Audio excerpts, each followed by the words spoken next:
Happy Tiny Tuesday, folks! Today I'm having a mixed media piece with colored pencils and watercolor pencils and a book page from a dictionary.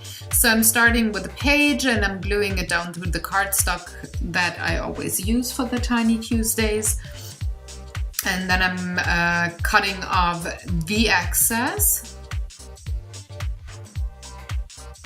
Just using a normal paper glue here, nothing fancy.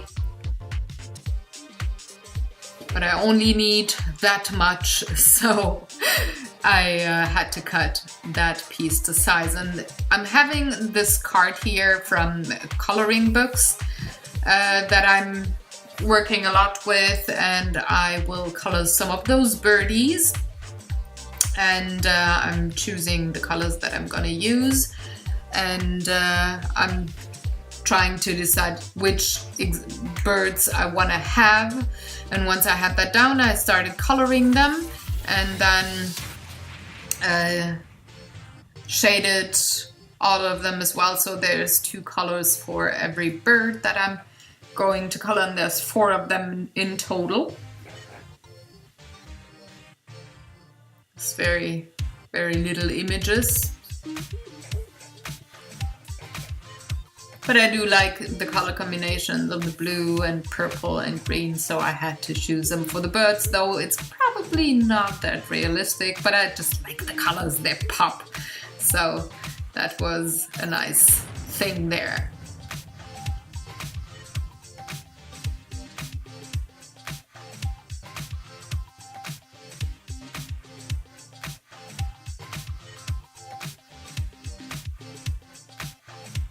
Once I had that down,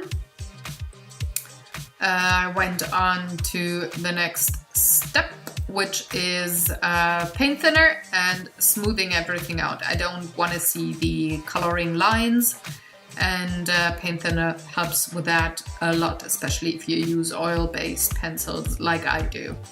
So then I did cut the birds to the size that I needed them. I left a bit of a frame around them because those were just too tiny to cut like right to the lines. But I got rid of as much of the white space around them as I could. And then I'm gonna glue them down as well with the same paper glue that I used before.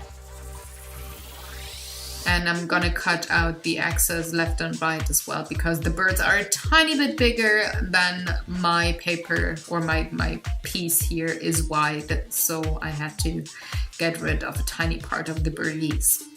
But it's just a little bit, so I don't mind. To color the background, I used watercolor pencils in blues and purples. And I'm gonna use a paintbrush with water to smooth out those colors. Just have a very, well, not too heavily colored background, but you can see enough of the pigments so that it's kind of like a sky there. I like that you can see the text through. That's why I did use the watercolor pencils, because that color is not opaque and I can see the text of the paper that I used underneath. Gluing down some of the edges that were not perfectly glued before, and that curled up when I did take my blow dryer to the paper. So on the lower third, I'm placing my birds, and then I'm going around them with a colored pencil just to have some shading going on. I'm using the purple and the very dark blue, which is kind of like an indigo blue, and I'm also framing my piece a tiny bit, not too much, but a tiny bit there, just to have the birds, well, stand out a bit more, you know. And once I had done cut down the excess, I'm good. This is pretty much it. I hope you enjoyed watching along. If you have any questions or comments, let me know in the comment section below. And you can see close-up photos, material lists, and background story for this piece on Friday on my blog. So Follow me there if you want to know when I publish something. You will be notified.